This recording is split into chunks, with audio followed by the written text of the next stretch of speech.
It's a film with three brains. It's a film with three brains. It's a film with three brains. It's a film with three brains. It's a film with three brains. It's a film with three brains. Oh my god, you guys are freaks.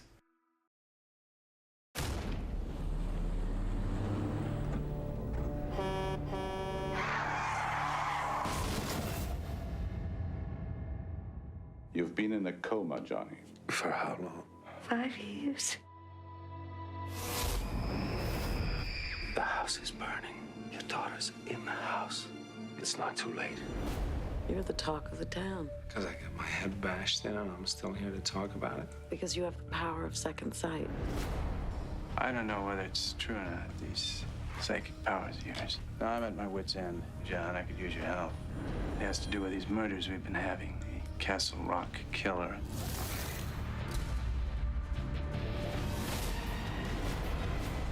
I saw his face.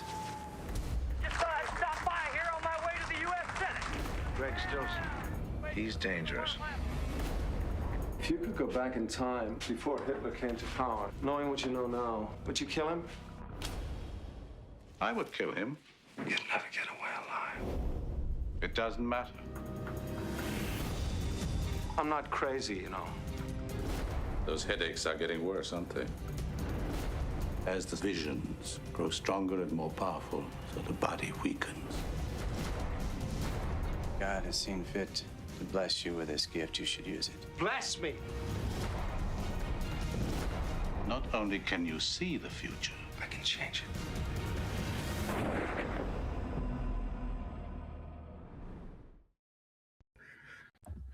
Welcome to the Film with Three Brains. It's Sam in San Francisco. And this is Sean in Wisconsin. And this is Cohen in Maplewood, New Jersey. That was the handshake. It was the handshake from the Dead Zone. Which is what we're reviewing. 1983. What, you thought I was choking him? Oh, yeah, right when he reacts. Okay. Yeah. Sorry. It's like Please. the most memorable part of the movie. Like, I didn't Agreed. remember anything about this movie except for his look when he does that. There are multiple handshakes, though, right? Oh, yeah. No, I know, but he always But he always has that- weird, and it's like he can't let go for a second, and he's Yeah. like, And then there's like a second wave where he's like, yeah. It's actually pretty good. So Like, they I don't can know. do the chat there.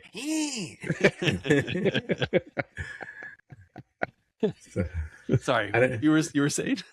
I don't know. I'm assuming that they're like that was the only part of the casting. Like they're like, just act like you're having some psychic premonition, and that was it. They didn't ask for anything else because really the rest of his acting is not that great. I mean, it's not horrible. It's just you really like Christopher Walken, but when he's getting like semi-electrocuted with psychic thoughts, he's pretty interesting. yeah. Anyway, yeah, 1983, Dead Zone. Assuming you guys have seen this at least once before Yep. this. I guess I don't think I had, but I definitely seen it on TV here and there because a lot of scenes looked familiar to me. But this is my first time for sure seeing it the whole way. For sure. Really. What'd you Yeah. think then? I thought it's pretty good movie, pretty decent movie. I don't know why I sound so surprised, but I wasn't expecting it to be quite as decent in terms of a watchable movie. I think you're surprised because of Stephen King has had a zillion adaptations that aren't very good. And so I think True. it's really hard to be like, oh boy, Stephen King movie. Like you kind of go into it like, how'd they botch this one? Yeah. I'm always excited whenever they're doing an adaptation. I'm like, oh, good. And it just fell apart so many times. But I feel like the anyway. old ones, though, were a little more solid. You know, like if you look at this, Carrie, Christine Cujo, and then get in a little later, Pet Cemetery, you know, they were pretty solid for a while. Although this is actually my least favorite of all the ones I just mentioned. Really? Really? Yeah. Yeah. Wow. You like Cujo better than this? Yeah.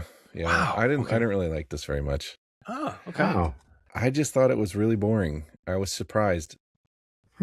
I kept waiting for anything interesting to happen, and then the serial killer aspect thing happened, and it was over so quick and resolved. I was like, oh. And then I remembered. I didn't remember a lot, but I remembered the vague sort of running for president and what was going to happen thing, and that also felt like just like zoomed right through it, and I was like, oh, it's over. This movie's over. Yeah, it was short running time. It felt very short. It felt very quick in terms of the way it cruises through the plot points. To a certain extent, it felt a little bit underdeveloped, and the sort of quick mention of the title was a little awkward. I was like, oh, that's all they're going to say? Yeah. Yep. When they sort of talk about his thing and they just kind of gloss over it and just keep on moving. And I don't know, it was weird. It like for something that moves along pretty crisply, I found myself really bored. I wasn't enjoying it all. I don't know. It felt, what's the word? I mean, simple, I guess. It's a simple story. It's really straightforward, I guess. It's not complicated. I think maybe I'm getting it's not the Dead Zone's fault. I just feel like every movie I watch, every modern movie I watched lately in the last however long, feels incredibly simplistic in terms of plotting. Like it's exactly what you expect. It's what you saw in the trailer. There's no twists and turns. There's no reversals or it's just like, here's point A, here's point B right there. And in 90 minutes, we're going to get there with no turns, and it's just a little disappointing.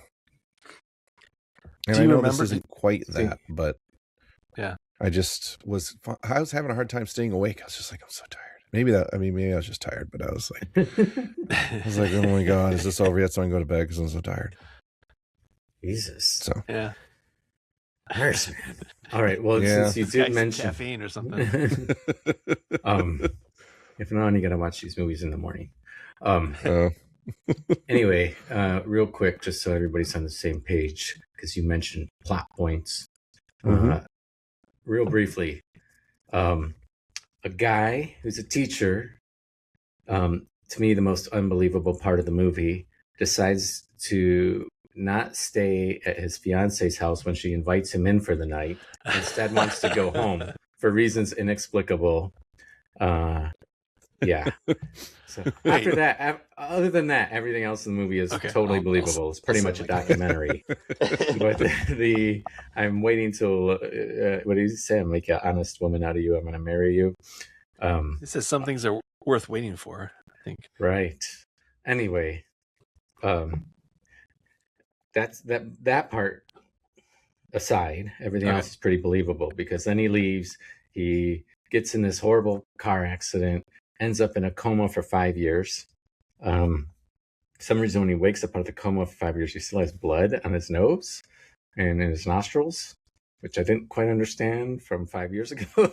I didn't notice that. I didn't either. It's really weird. I was like, why does he still have blood around his nose? Because after the accident, they show blood around his nose and mouth. And then when he wakes up 5 years later, he still has blood there. Anyway, continuity issue. He wakes up and he finds out he's got psychic powers. They're more like clairvoyance, because it's not just seeing the future. He can see the past. He can see current events. So not just, I think that the movie poster focuses on his ability to see the future. Anyway, so at first he thinks it's a curse. And he doesn't like it. And then he gets in this situation, which everybody is like quoted a million times. Like, what would you do if you could go back in time and stop Hitler from being Hitler? And he finds himself in a remotely similar situation with a current candidate running for Senate, who in his clairvoyance sees him nuking other countries who don't deserve it in the future. And I mean, fortunately, no president of ours would ever just unilaterally declare war on another company ridiculous. And blow the crap out of them. But in the 1980s, this was the sort of thing they imagined could happen in science fiction-esque drama thriller. Yeah. And I guess in its defense, or maybe, the early 80s in particular, the Cold War was running strong, and like I remember sometimes like seeing the news and thinking, are the US and Russia going to nuke each other? Like it seemed like a thing that could happen when we were little kids, Yeah. Like I remember thinking about it, like keeping me up at night, wondering like, could this happen? Is this going to happen? And like, so given that when this movie was made and sort of the, the times it was made in, maybe I'm not being entirely fair to it, but watching it yesterday, I was like, eh. Yeah. Were you going to finish the rest of that synopsis? Or is there any more to? Oh, yes. The ending of the movie is that he decides that, yes, he would kill Hitler. Therefore, he must kill this politician to save the future, even though everyone's not going to understand why or think he's crazy. That's pretty much it. Yeah. He's got some other things along the way that kind of prove his powers. You mentioned finding a serial killer, which happens super quick. Mm-hmm. I think that's one of the things, like, I think to me, one of the reasons this movie is successful is that it's really tight, but at the same time, I can see where it's a little too tight, because normally if you were going to point someone out as the killer, a serial killer, like there's no real evidence, but when someone says, oh, I had this vision of you being the killer, like you're pretty safe at that point. And you're like, okay, prove it, Instead, the guy goes home to kill himself with a pair of scissors, which is also weird because he leaves his gun sitting on the, next to the counter, and he decides to off himself with the scissors. Yeah, so, that was bizarre. Things wrap up really, really quickly for all of the episodes around his psychic abilities. And I think so. That's my biggest complaint. I think is that the serial killer thing seemed like it could have been it seemed like it could have been a bigger, more interesting thing, a game of cat and mouse kind of thing. Mm-hmm. And then what would have been really great, I think, is if in sort of the climax of that cat and mouse game, he inadvertently sort of comes into contact with Martin Sheen. And that's our twist, our reversal. You think it's over or wrapping up or whatever. I mean, it depends when it happens. And you think, wow, he caught this serial killer. That's a big deal. And then in the midst of all that happening, he somehow comes into contact with Martin Sheen, and then has the vision or whatever. And I know it kind of goes sort of like that. It goes that way chronologically, but the way it's written and the way it's plotted out was a little clunky, and it was just sort of vignette-y. Right. Here's this thing with a serial killer that is wrapped up, and now he's in a different town, an unrelated thing, right? To this thing that just happens to be even a bigger deal. It just didn't feel very like intertwined in an interesting way. It's like, you guys ever see Kiss Kiss Bang Bang? And they're sort of playing with the old detective fiction tropes where it's like, there's case A and there's case B, they're not related. And then halfway through, they're like, "Oh shit, they're related." I don't know. Something like that would have been interesting, I guess. Not necessarily that they're related, but just one leads to the other in a more cohesive, linear and in organic way, instead of just here's one thing and then here's the next thing in line, because we have 30 more minutes to fill. Well, here's the thing about that point is that if we knew that the politician who is played by Martin Sheen, if we knew that Martin Sheen was a bad guy at the beginning earlier, it would have been a lot more exciting, because he has the moment where he coincidentally meets him at the kid he's tutoring house, and he doesn't get a full handshake. He gets the vote for me button pressed into his hand instead. So we would have been like, oh, he just missed it. Instead it's meaningless. It would have been more meaningful at that time if he did get the handshake and had this crazy vision, but didn't know what to do with it. And then he gets to ponder it while all the other stuff happens for the next 20 minutes while he saves the kid and all that. So it can slowly build up, because I think one of the things that Stephen King likes to do in his books is is he throws out an idea and he plays with it different ways. And a lot of movie makers do you just don't jump to the ultimate use of the superpower 1 second after you realize you have the superpower. And this was really quick, where he's like, "Hey, Dad, would you, if you had the ability to stop Hitler, would you?" And like you said, it wraps up too quickly. At the same time, they cut a lot out of the book to make this, and so I think they had to make a lot of choices, and maybe the choice was that it shouldn't have been an hour and 40 minutes long. Maybe it should have been 2 hours long, or like you said, maybe some of the things aren't as important. But knowing that there were 5 different scripts that David Cronenberg got for this, and then had to choose which one he wanted to do, and then even then he cut out a bunch of stuff. I actually came away with the other thought than you, is like, this is amazing. This movie is this enjoyable based on all the stuff that happened to try to make it, including turning down Stephen King's script, which they said was garbage. Multiple scripts, right? But no, that's the last one he turned in was the worst one of the bunch.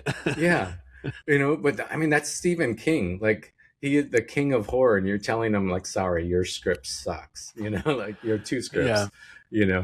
Like, that takes guts to do that, because if you're a young producer, you could be like, no, here's a guy who knows his crap, and I'm the kind of young guy, and if it fails, it's on him. But I think he had the foresight to try to make it more interesting than it probably would have been. Yeah. I guess I don't remember. I read the book, but I read it in a multi-year sort of flurry of reading nothing but Stephen King. So my memory of it is pretty bad. But while I was watching the movie, I kept thinking it would have been so cool if like if Martin Sheen had pressed a button into his hand early on, and he did get a vision, and it was like fine, maybe not great, but not like nuclear war. Whatever it was, it doesn't matter. And then through the events of catching the serial killer that somehow Martin Sheen is like tangentially involved in, perhaps, or witnesses, or is there, something happens that makes something change in his brain. And then Christopher Walken encounters him again, and his vision is changed. And through no fault of his own, he is sort of responsible, or has a part in something occurring that changes Martin Sheen, or makes Martin Sheen's future change, the way he handles something change that ends up in the nuclear, and then he sees that, and then everything happens exactly as we see in the movie. That's taking like personal responsibility for the future that he sees, because he has a personal responsibility, makes a little more sense, or like it just sort of deepens the impact, I suppose, or something. I don't know. It gives it a little bit of a butterfly effect. Yeah. Like, it just gives it a bit of depth. I thought it was kind of lacking in terms of just the writing of it. It's nothing terribly clever about it, which I always find disappointing in a movie if it's not clever in some way. For a movie like this, I agree. It all happens too easy. Once he makes the decision on what he's going to do at each point, when he decides to save the kid from falling through the ice, he goes there, he gets yelled at, he leaves, he wins. He never fails the entire movie. He decides he's going to kill the politician, he goes out, gets a gun. So I agree, the struggle's not there. There are some elements that I do like about it that I thought were smart choices. I really like that they didn't try to explain the magic too much. I really like that they cut out the idea that he had a brain tumor. Because it's like you can't, double mumbo jumbo. You're either in a coma for 5 years and you develop some weird thing because of this head trauma, or you have a brain tumor. It's not both. Yeah. Agreed. So I thought that was great. I think that one of the things that just rarely happens, especially in the last 15 years, is that someone gets a superpower and someone else at the exact same time gets a super evil power, which I know you love. Like, the very day Spider-Man's bit by, I've mentioned it before. I hate that. Like, it's then the Green Goblin shows up too. Anyway, so I like that, the only bad thing or thing is people. There's part of this is like, oh, this is like, the inspiration for Unbreakable. That like that's the name of the movie, the M. Night movie. Yeah. Where he touches people to see. Yeah. Yeah. Bruce Willis is really strong and everything. Yep. So, I feel like, I wonder if this somehow was an inspiration to that, that having to have human contact to see it and just, find I bad about people. That part. Yeah. He has to touch them to see their, what they're up to and all that. Yeah. Yeah. So he goes to a public place and he just starts bumping into people, which is cool.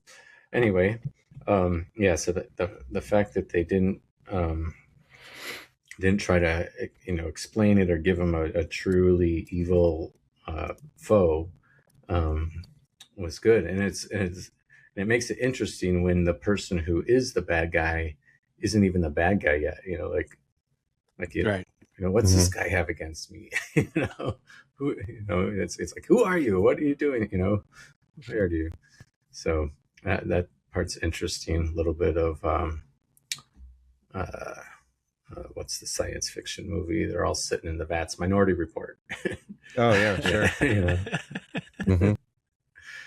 Anyway, vats.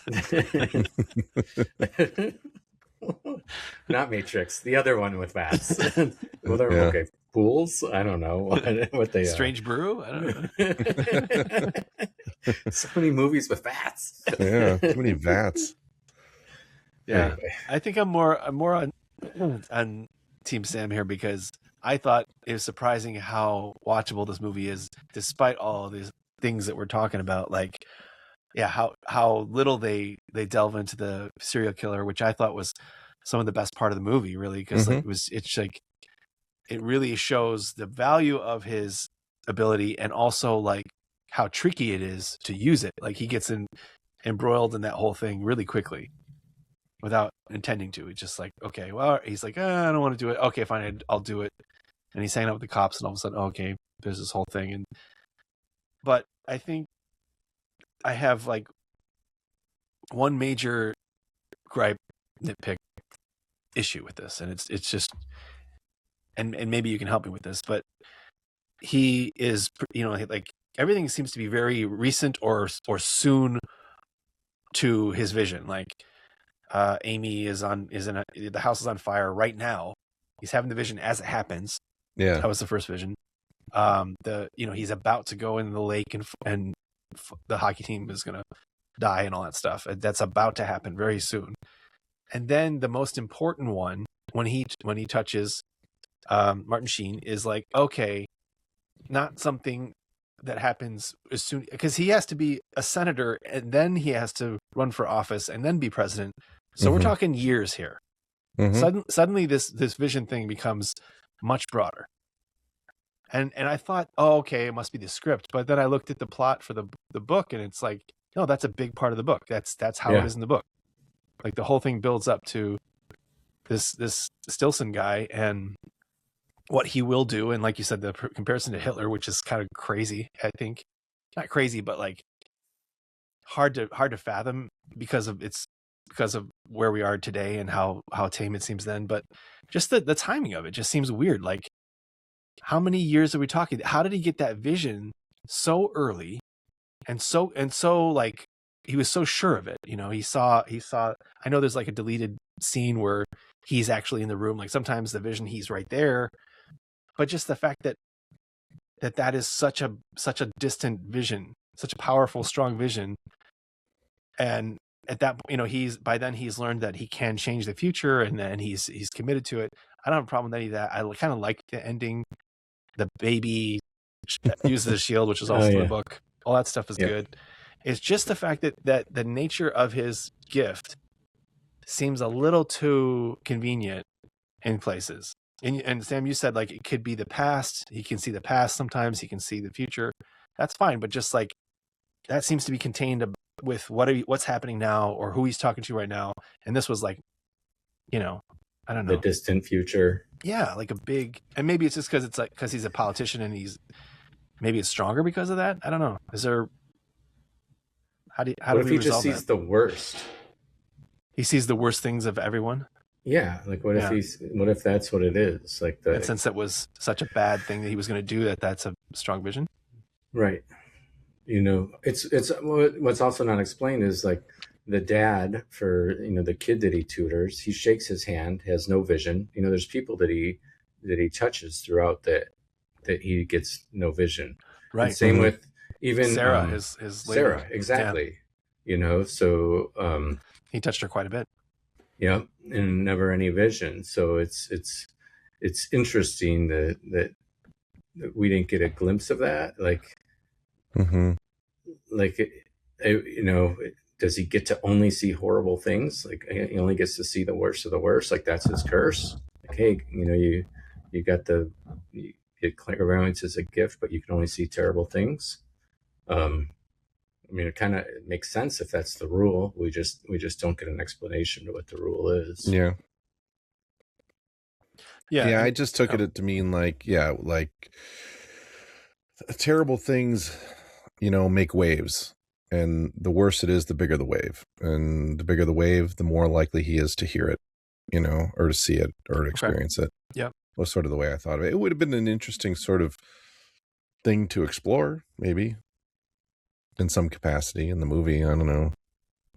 Like I feel like I don't need anything. I don't need it all explained, but like if this were happening to me, I'd be fucking curious about some stuff, and there comes a point where he's kind of accepted, like the sheriff seeks him out.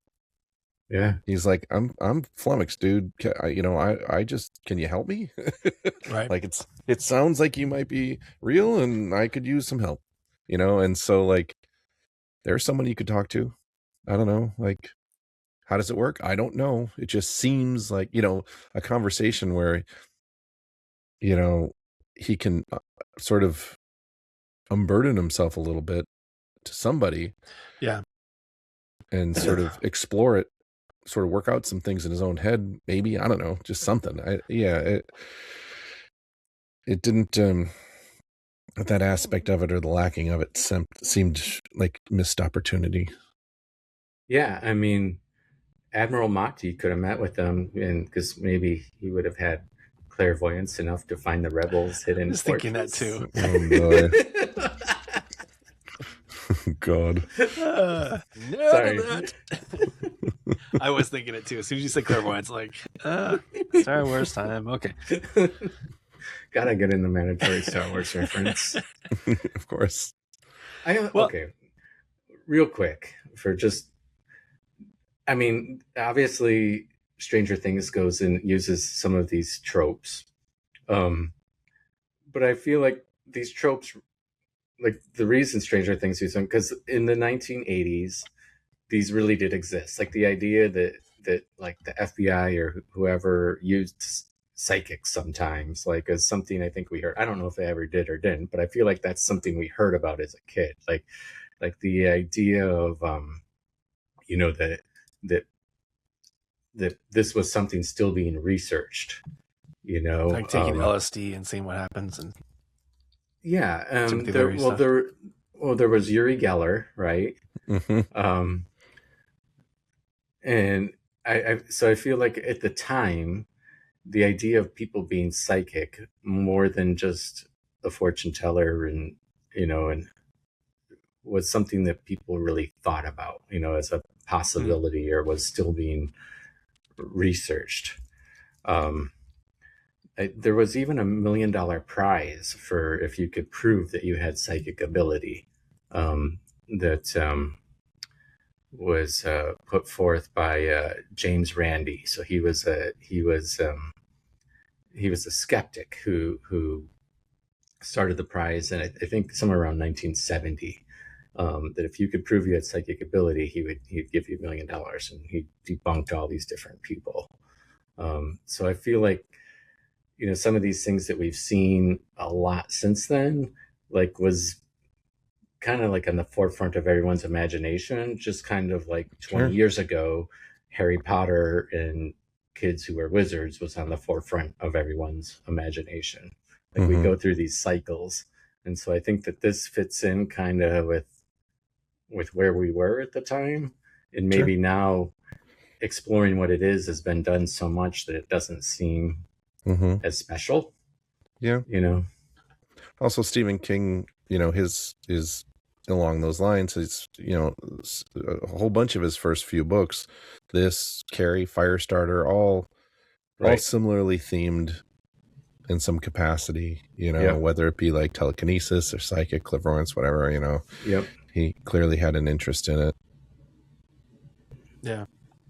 Fenrir has the curse sort of power. Oh, I don't know yeah. if that relates, but he always has some kind of magic he wants to use. I mean, I think that it's fascinating that you can get such a simple premise to you know, to work so well. I mean, well, maybe not work so well, but I mean, how far you can stretch one idea, even though it's not fleshed out very well, or it kind of changes. Like, I know this is the book, or the movie version is not the same as the book. The book is like this all, he has these, it starts when he's a kid, right? I mean, it's not in the book, sudden, but in the movie, he like he's on a roller coaster and he has a headache, and then he has the accident. And it was kind of, I don't know if that's a, you know, continuity thing or what, but I'm like, well, what's the point of the headache? Because really the accident is what did it. But I think the book explains that actually the coma, at least in Stephen King's version, the brain is kind of rewiring itself, and that is what he calls the dead zone, like the damage from the accident, you know, it changes the way his brain works, and his brain comes up with this new way of you know, doing things. And so the accident, I'm saying the accident is more important to the powers than anything else, but it seems like in the book he's more like almost predestined to have this happen or something. Yeah. Like it unlocks something in him, in his brain that was already there. All I'm saying is pick one, like, you know, the and not a big deal, you know. It was like, oh, that's weird, he had a headache and then he forgot about it, and then he had a milk truck sliding down the highway for a very long time, and he smashes into it, and then a 5-year coma. But that's fine. I mean, because all we care about is that he gets changed, and then he, you know, the start of his powers, it doesn't matter how it happens, we don't really have to get into it. And then we go from there, and then, you know, that's where the fun starts, because you think about all the possibilities of how this could affect his life and how people will react, and a lot of people will either manipulate him or not understand him or be afraid of him, all that stuff. And there could have been probably a little bit more of that, you know. It seems like he just isolated himself, controlled his environment, but he didn't, like, nobody tried to beat him up or use his scheme in some weird criminal plot or anything. There's a lot of interesting ideas you can you know, come up with from that premise. Sure. I think maybe part of the reason I found it bland too is just it's sort of it's weirdly tame for a David Cronenberg movie. Very. You know, David Cronenberg, I've never thought of as a boring filmmaker. Sometimes his films aren't great, or I didn't like them, but like, he's got some great ones, you know, and he's got some good ones, and he's got some stinkers. But I never thought of him as a bland filmmaker, and this to me felt a little bland compared to the rest of his sort of filmography. And he's coming off of like The Brood, Scanners, and Videodrome he did right before this, all sort of far more visually interesting and a little more effective in terms of just the horror going on. And, you know, those are all sort of dark movies. Videodrome is the weirdest by far. Scanners is probably the most fun. And then after this, he does The Fly, which is so much more interesting to me. It's hard to believe it's the same filmmaker. Well, The Fly is not exactly fast-paced either. No, it's not. And I like that about it. It really takes its time, and it develops the character, and in such a fascinating way, and it's similar to this in some ways. You know, like a guy discovering this thing in him that's new and supernatural in some capacity, and The Fly is so much more sort of, I don't know, like intentioned and developed and interesting and a little twisty turny. And not only did he come up with the body horror stuff, but he found a really interesting way to do it, to reason for it. You know, The Fly fits what he's doing really well. Mm-hmm. And I think there's some nice touches in this, like when he's in the bed and it's on fire, and apparently there's some chemical on him that makes him look like he's sweating, but it's a flame retardant thing. Mm-hmm. I mean, like there's some good filmmaking going on here. Sure. But like you said, it's kind of few and far between. The interesting stuff are little bursts of action in an otherwise mundane sort of, you know, walking around with a cane kind of movie. I mean, that's what he's doing. Yeah. But I don't blame Cronenberg too much. I mean, I think he was just trying to be, you know, go with what the material was giving him with whatever script they were currently working with. I don't think it's too surprising that Stephen King turned in 5 dog shit drafts, only because this would have been, what is this? What year did this come out? 83. So I don't know. Like, this is his first #1 bestseller. I don't know when his substance abuse was at its peak. Somewhere around here. It was somewhere in the 80s. Because I mean, I remember reading an interview with him where he doesn't remember writing Tommyknockers, which is arguably his worst book, but it was right in the middle, like at the peak of his substance abuse, and he just doesn't remember. He was drunk or whatever other drugs he was taking. So keeping that in mind, like maybe he did just bang out 5 just terrible drafts, you know, taking whatever he was taking and writing at night instead of sleeping. I don't know. Well, since you mentioned Star Wars, I just want to mention that Cronenberg, it could have been, Cronenberg turned down Return of the Jedi to do this movie. Yeah. That's fascinating. Isn't it like I just can't imagine a Return of the Jedi version, like what that Cronenberg version of Return of the Jedi is. I gotta imagine it would have been a lot different. Was it Richard Marquand or? Yeah. Well, yeah. What would it have been? You know, maybe the Emperor would have been scarier. I don't know. Yeah, crustier. Maybe the Ewoks would have been less teddy bear and more like bear. Bear. Supposed to be Wookiees, or like Wolverines or something. Right. Maybe vicious little fuckers. Little critters. Critters. Oh. Yeah, it's an interesting remake idea. Oh, so Stephen King says that he rarely remembers anything between 1978 to 1986. That he said he was heavily into alcohol and cocaine and other substances. Yeah.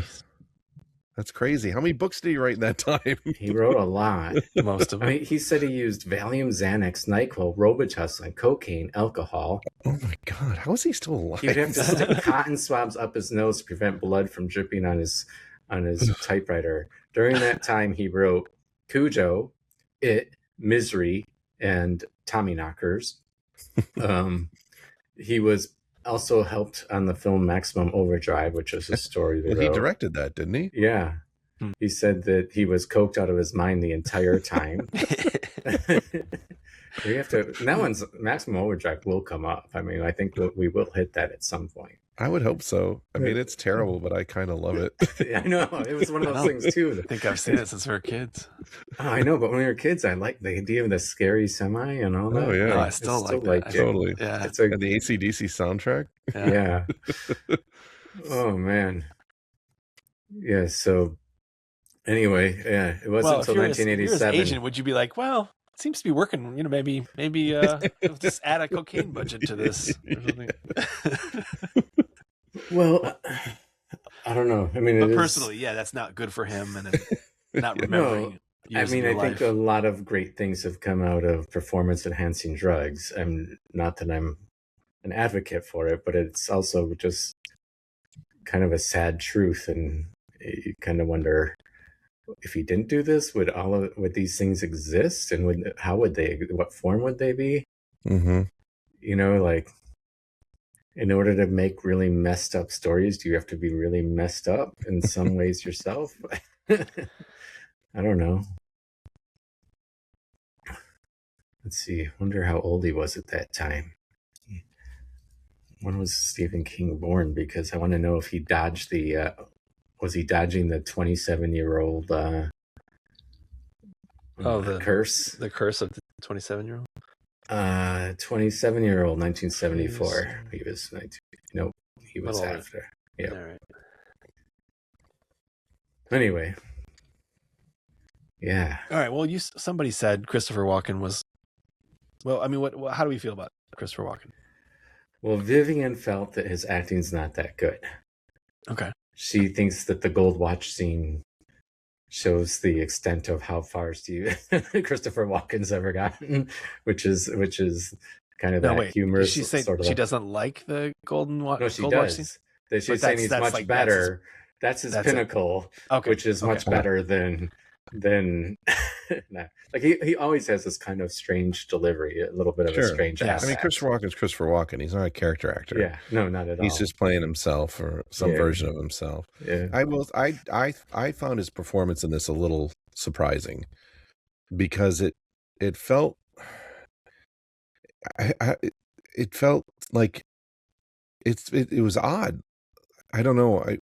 It went between him seeming like he was kind of bored to then his reactions to shaking hands always felt cartoonish and almost like a parody, right? You know, like we were doing in the beginning where he's like, you know, well, does he say it hurts him, or he feels like he's dying, right? Does he say that? I think he says he goes, it feels like I'm dying when I have it's traumatic for him. It's not, I mean, but maybe not. I went I went and looked up the SNL sketch. Yeah. Where he plays the mundane psychic, or I don't remember what they call it. And his reactions, I mean, are being played for laughs, but it's not that different from the movie. You know, he shakes Rob Schneider's hand. He's like, oh, you know, Rob Schneider's like, what? Am I going to die? And he goes, no, you're going to buy coffee, you know, and then you're going to leave it in the store. And he's like, oh, you know, or whatever. And then, but his reactions are being played up. But I watched it and went, well, it's not that much more over the top than it was in the actual movie. It wasn't that different. Maybe that's why it was so funny. It could have used a bit of editing, love. I mean, like, you know, maybe give us a more like what's the drug movie where they're Requiem for a Dream, like, you know, like just like like just the quick. I mean, that's a quick cut, like imagery. Mm-hmm. Just show us he's going through something, rather than having him do all the work. Like him as an actor has to be like, okay, I gotta. Oh, here comes another vision. Oh, that was a big one. You know, like he has to do that, and it seems a little bit hokey. By the third or fourth time, you're like, okay, all right, he's having a vision. Yeah, that's true. There's not a lot of variation to it. There's no they could have helped interesting way in there other than him just doing it. Yeah, but, throw him a bone, Cronenberg. Come on. Yeah, just don't make him do all the work. It made it a little different every time. Like when he was just bombing. Yeah, I mean, it could have been something like that. Awesome. You're rewriting the script anyway. It makes Donnie wet his pants. He shits himself. Oh, I've never shaken someone's hand again. That reaction. That's what I would. The face I would make if I pooped my pants. So. Yeah, that makes sense. All right. But I mean, the idea is it's a big deal. He reacts to it. It doesn't really matter what the vision is, I don't think, right? I mean, usually it's something pretty bad. Yeah. Something death related, but. Yeah, when he does his first vision, he for the nurse in the hospital, Cronenberg has a little bit of horror story element to it, because when you watch him, his face looks like haunted, kind of ghastly sort of thing, and he turns his body really quick and and turns his head and talks, and the way it's done, it's like it's not him. It's like he's possessed for a second. I like that reaction. I thought that one was like set up that something spooky, spookier things were going to happen. And it's not that way the rest of the way through, but he's got this in the vision. He's got all the sweat with the fire, but in the hospital room, he also has all the sweat too, and his face is kind of pale. Right. I thought that part was well done. I feel like if the energy that was put into that scene was put into the rest, it would be even more lampooned, maybe. I don't know, but I did enjoy it. I agree. I thought that was a good scene, and the gazebo scene is effective because we're drawn in. We're seeing him as part of the memory as well, although that they don't stick with that choice. They just sort of he pops in, or he can see something, but he's like, I see his face. I don't know why he kept saying I saw his face. But the discovery of the memory is interesting in the way that he's like talking to Tom Skerritt, and then like things are happening, and we're seeing it all in real time. But then it's a bit, everything's a bit rushed, so then it's like, okay, it's that guy. Okay. Right. But yeah, I still think there's a lot of good stuff. I don't know where it goes south, but I politics as a topic doesn't move me very much. And maybe that's just because, like we said, the fact that nuclear weapons were a possibility. I mean, was there a certain country? I just assumed it was Russia, but we don't know that, do we? Maybe we do in the book. No, they don't say anything. I don't think they say. But it's like a preemptive first strike. Screw you. We're blowing everything to hell. Yeah. Like right. I mean, that's that weird little thing they have is supposed to be like the nuclear football that we still have now. Yeah.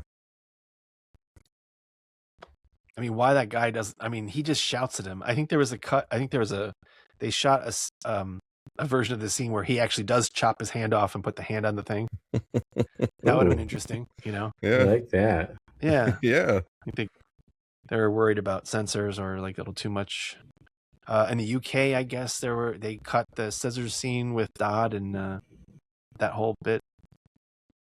You know what I mean? Yeah. When he kills himself in the scissors, but some of those things are pretty, not just because it's horror, but because it's helpful, like to the drama of the story, to know what the stakes are. How big this is, or what this could mean. And I thought the nuclear story. I don't like the nuclear story on its own. I don't like the fact that it's too far in the future, and I also don't like that there's not enough consequence to that whole thing. Like if the aid, or I would have been like, you're shouting at me, big deal. Like, well, I think one of the things that goes with all of what you're saying is that element of what would it take a normal person to kill someone else? Like if you say, hey, you're at home with your kids and someone comes in and is trying to strangle your kid. Well, it's really easy to be like, oh yeah, if I had to pick up a gun and shoot someone, that was the only way to do it, I would do it. But then you start getting a little further away. Like what does it actually take? What do the stakes have to be for a normal person to do something that, especially him, he's raised religiously, with a religious mom, to commit like the cardinal sin of murder. And I think that when he's asking, would you go back and kill Hitler? Like there's that element that he doesn't really talk about. Like he just goes and gets a gun and does it in like 3 seconds, and I mean, like 10 minutes of movie time, he makes these choices. And I think that I think that's one of the things that Cohen's complaining about, is that you had this real opportunity for struggle and thought and worry. And he has time to do it, right? He has time because his vision is 10, 20 years in the future, whatever it is. So he has time to do these struggles, and like, what are you actually capable of? Like, he doesn't even take a practice shot. Like, I don't know, like he just go to his yard, like, and shoot at a target. I mean, how good of a shot is this guy with this rifle? It looks like it's from 1940, So I mean, I see your complaint. I still enjoy the movie. For everyone out there, I think the movie's worth watching. We cover a lot of movies that are before 1985, and this one I think is one of the better ones compared to some of the schlock we've picked. But I was amused enough the whole way through. Rotten Tomatoes and IMDb both, like it enough. Critics more, I think, right? In the audience. Does it, like, could it be remade into a lot better movie? Yeah, but the fact that they made a series out of it, 20 years ago probably means it won't be remade. But it has, to me, I think that the concepts in it are fascinating, but I think that making it more of an emotional struggle to do these things is where it falls flat.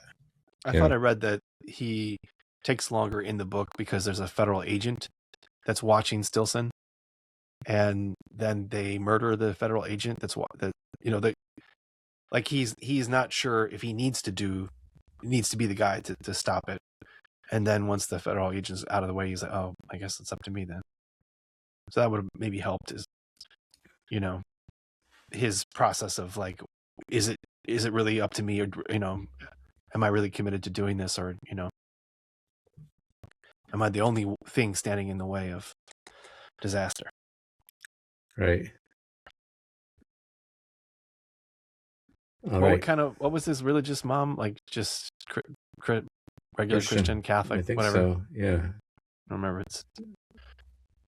Yeah, she made some biblical references. His dad also prayed when they sat down to eat. And then there was like crosses on the wall at the house and all that. So it had enough overtones there to show that was part of the life. What'd you think of the music? It's pretty good for Michael Kamen, who is not normally who Cronenberg uses. I guess Howard Shore is his usual musician, or his whatever. But I thought it was pretty good. And didn't it say that somebody was like, hey, they were rehearsing the music or playing the music, and like the neighbors are complaining, like, hey, we're having nightmares. Can you please turn it off? Yeah, exactly. He was making it on his piano in his apartment, and the neighbors asked that he stop playing it in the evening because it was too scary. He is a huge double up because he did the scores for Die Hard, Lethal Weapon, a number of other movies, more notable. Last Action Hero. Robin Hood, Prince of Thieves. He wrote the main song with Bryan Adams. He also composed the X-Files theme. Yeah. I think of him more as an action guy, but this is different for him. I mean, he's worked with everybody. Pink Floyd, Tom Petty, Bon Jovi, David Bowie, Rhythmics, Queensryche, Rush, Metallica, The Cranberries, Jim Croce, Coldplay, Sting. I mean, this guy's been everywhere. It's pretty impressive. Yep. Yeah, I thought the music was fitting, appropriate. Yeah. No real bad performances that I noticed. I mean, I like the kid is pretty good. I don't know why he just reads like his whole lessons. Like throughout the movie, all he does as an English teacher is just have people read. Yes. But whatever. Well, if you can read, you can do anything. That's true. All right. Speaking of doing anything, what are we doing next? Are we done? Yeah. What, you have more complaints? Is it a dead zone? No. Got more gripes? I got no gripes. I'm all out of gripes. We're going back up to the 90s. Nope. We're going to hang out in the 80s. 88? Nope. 85. I'm picking a movie we have mentioned repeatedly throughout the years. The Goonies? No. Got the right path there. Endlessly quotable movie. In fact, Sean quoted it at the very beginning of this episode, which was kind of funny. You sure it's 85? Yeah. Because Weird Science, I thought was like 86 or It is so. Weird Science, and it is 85. Is it? It is? Okay. Yeah. I mean, unless IMDb's wrong. But yeah, Weird Science. I figured we've yacked about it long enough. It's time to actually. And we were talking about Bill Paxton a lot lately. Yeah. Yes. Yeah. And then, I don't know, Anthony Michael Hall, who was in the Dead Zone TV show. Yeah. So we're going to segue into Weird Science, another John Hughes movie from 1985. That's awesome. Never seen it. I've heard it's good. Yeah. Let's see, where does one watch Weird Science? Looking it up. Looks like it's on AMC Plus. Yeah, but it says free on Google Play. What does that mean? I see $3.99 Google Play, but yeah, it's around. It's around. In fact, I wonder if I have a digital copy of it. Roku? Hachi? Sorry, well, no one knows what that is when I reference that. Yeah. You have Nobody. To You're the only one. You have to be a Chris Farley guy, I guess. I don't know. So we know we can watch it somewhere. Yeah, that's good enough for me. That's good. That's good enough. It exists somewhere. I actually have I have a digital copy of it. I can send you guys. What? Yep. You talking to everyone? Nope. Yes. Oh. sorry, listeners. Email the if film. If you email us, maybe I'll send it to you, but probably not. Yes, nicely. Yeah. Yeah, we haven't received an email in a while. Good listeners out there. Oh, I do have a follow-up though on the pick from the movie we reviewed a few times ago, the Hollywood Shuffle one. Okay. Yeah. The music for that one was done by Patrice Rushen, and she actually did the song "Forget-Me-Nots," which was it's a top 40. Forget-Me-Nots. That yep, one? exactly. The samples for Will Smith's song. Yeah. She did that. She did that soundtrack, and we didn't mention that in our review, I don't think. Well, yeah. Much to our chagrin. I'm sorry. Whoops. So you had that. You got that comment informally, not okay. Informally, yeah. Just like real like nudge on the shoulder. Hey, informally, I just. It sounds like this person might have been a fan of Hollywood Shuffle. Then was there any other comments that might have been helpful? No. I think it's more of a fan of omissions. A stickler. Okay. Yes. We like nitpickers. We like sticklers. We like people that have attention to detail. So thank you for that. Yeah, I like it when people are constantly pointing out everything I've missed out on in life. Giving credit to top 40 hit makers. So yeah. Right on. All right. Yeah. Can't forget me not. Right. Indeed. That's enough, movie buff. I'm out. All right. Yeah. Thanks for listening. We'll see you next time for Weird Science. How do I do that? Just hey. It's the Fun with Three Brains. It's a homonym.